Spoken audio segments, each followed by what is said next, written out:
Bobbie Gentry. Where is she now? She was a huge country star in the 1960s. She was also behind one of the top worldwide country singles, Honey Bee. She was the queen of country music. She was Bobbie Gentry. Where is she now? Country music developed in the Deep South, and that's where she came from. She didn't come from a group of intellectuals in New York or London, but she was a damn good country singer who, despite not being around for a long time, rose in stardom phenomenally over the years. However, Gentry suddenly stopped appearing in public shows and TV broadcasts, which caused her fans to wonder what happened to her and why'd she disappear so suddenly. The town she grew up in. The best singer in country music was born in a town in Mississippi in 1944, which didn't have electricity at the time. Her given name was Roberta Lee Streeter, but she later changed it to Bobbie Gentry. When asked why she was interested in music, she replied, "I don't know, it's just something that I wanted to do when I grew up." Her interest in music didn't go away, though. When Bobbie was just 2 years old, she sang along with old folk singers at the local Baptist church. But she soon developed a love for jazz as well. This led to her grandmother trading one of her cows for the neighbor's piano. She was a musical prodigy. Bobbie had a natural flair for musical instruments, and she wrote her first song at the tender age of 7. It was a sweet song called "My Dog Sargent is a Good Dog." When she was 13, her parents got divorced and she had to move with her mom to Palm Springs, California. After shifting to Palm Springs, her mother got married again to a wealthy man, and their financial situation was much better after that. Now, Bobbie had the luxury of buying her favorite music instruments, and she took full advantage of it by learning to play guitar, banjo, and bass.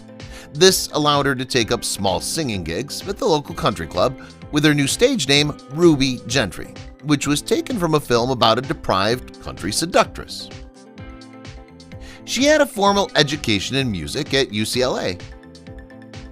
After finishing her graduation from high school in Palm Springs, Bobbie moved to Vegas, where she worked as a singer and a dancer. In the middle of the 1960s, she again relocated to Los Angeles, California, where she enrolled at the UCLA Conservatory of Music to study composition and arrangement of music. She was a God-gifted musical genius, and everyone recognized her talent at school and wherever she went afterwards to perform her singing gigs. And once her recorded demo tape landed on the desk of a man working at Capitol Records, there was no looking back for her afterwards. She studio recorded her first hit in just 40 minutes. She studio recorded her first hit in 1967 in just 40 minutes' time. The song, titled Ode, was a 7 minutes long composition originally, but was cut to a more manageable length of 4 minutes by Capitol Records. After the song was released, the song Ode sounded nothing like everything else that was being played on the radio at the time. Her deep voice attracted listeners like a magnet towards her, and her stardom rose to amazing heights with time. Her first single, Ode, was a massive success. Her first studio song, Ode, was such a massive hit that it sold more than 750,000 copies only in its first week. Owing to such record numbers, Ode had managed to pip a Beatles song, All You Need Is Love, from the top spot in the Billboard charts. And once Ode got the top spot on Billboard charts, it maintained its top spot consecutively for 4 weeks. The song was instrumental in elevating Bobbie to a huge figure in country music circuit, and also the first country artist to win 3 Grammy Awards in the category. She was only 22 when she wrote and recorded this iconic single, and she won 3 Grammy Awards for this song, including the Best Vocal Performance, the Best Solo Vocal Performance, and Best New Artist. There was no looking back for Bobbie after Ode. Bobbie was so creatively gifted that when she came out with her first song, Ode, she knew that this was the beginning of the big league for her. Bobbie's style and appearance also contributed to her already growing reputation for being a gifted songwriter. The clothes she wore were also self-designed by her, and the way she did her hair also complemented her brown eyes beautifully. She further capitalized on this success by signing up for her own BBC TV series and also a song album with Glenn Campbell. She liked her privacy. Bobbie was a private person who didn't like others to interfere in her way of working.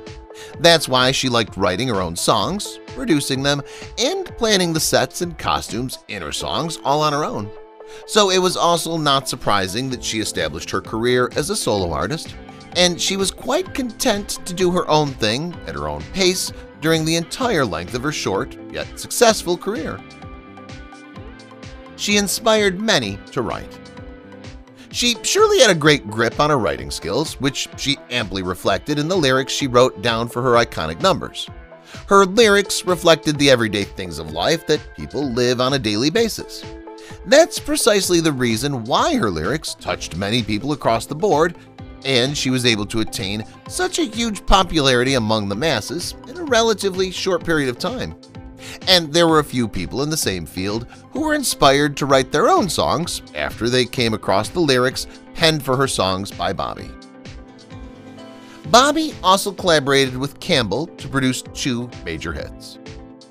Bobbie also collaborated with the famous country artist Glen Campbell to create 2 tracks, All I Have to Do Is Dream and Let It Be Me. The first track, All I Have to Do Is Dream, reached number 6 on the country charts, and the second track, Let It Be Me, which managed to reach number 4 on the adult contemporary charts. However, the album containing these 2 tracks was able to reach the first spot on US Billboard Top Country charts and spot number 11 on the US Billboard Top LPs chart. She was married to a multimillionaire. Although Bobbie was an intensely private person, but there were stints in Vegas brought her close to a famous casino mogul, William Harrah.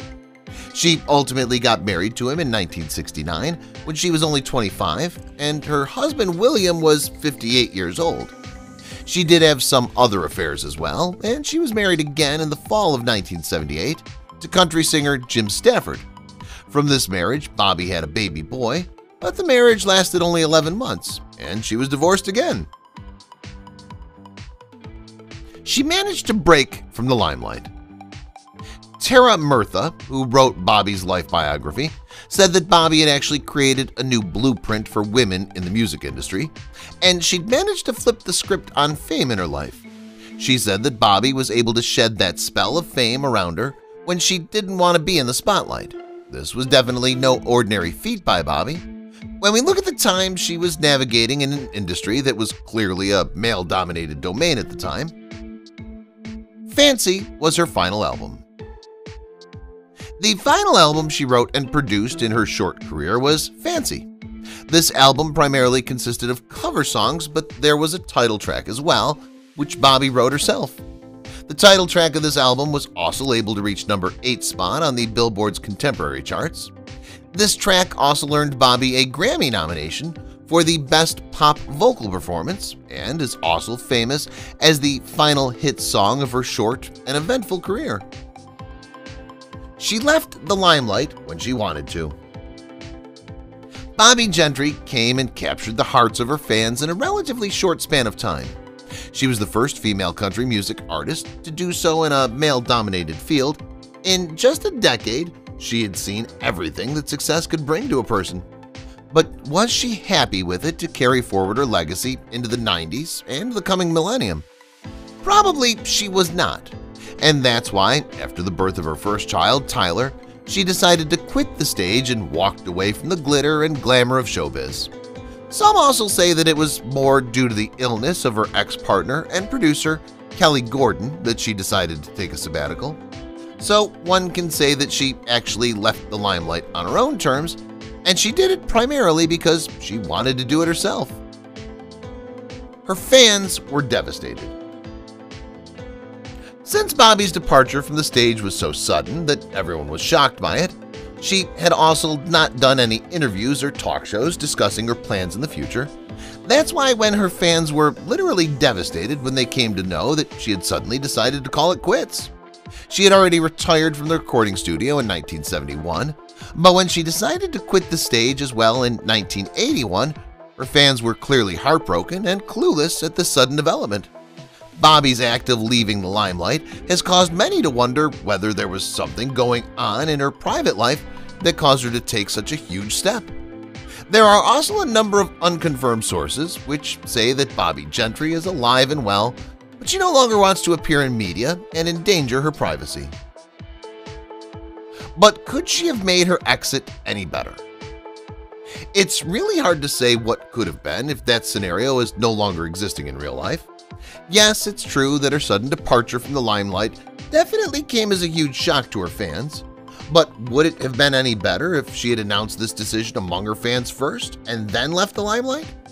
It's hard to find a right answer to this question, because if she had informed the world in advance about her decision to quit showbiz, her producers and collaborators would have come down on her with full force to ask her to revert this decision. And probably that's precisely the reason why she quit showbiz quietly without telling anyone about her decision. Where is Bobbie Gentry now? Since Bobbie left showbiz in such a cloud of mystery, there have been several rumors that have been going around about her current whereabouts. From time to time, people have come up with new theories about her whereabouts and what she might be doing at present. Some people even say that she's living a quiet and peaceful life in the suburbs of California. Most of these claims have remained largely unsubstantiated till now. Some also say that if she's really retired from showbiz on her own wishes, then probably people should stop digging into her life and let her be in peace. Wherever she wants to be and whatever she wants to do. After all, if we want to honor Bobbie Gentry's legacy in a true sense, we should celebrate it by enjoying the hits she gave us over the years. We should celebrate the fact that she broke the stereotypes of a male-dominated music industry and established her credentials as the first female country vocalist who created an international fan base in a very short time.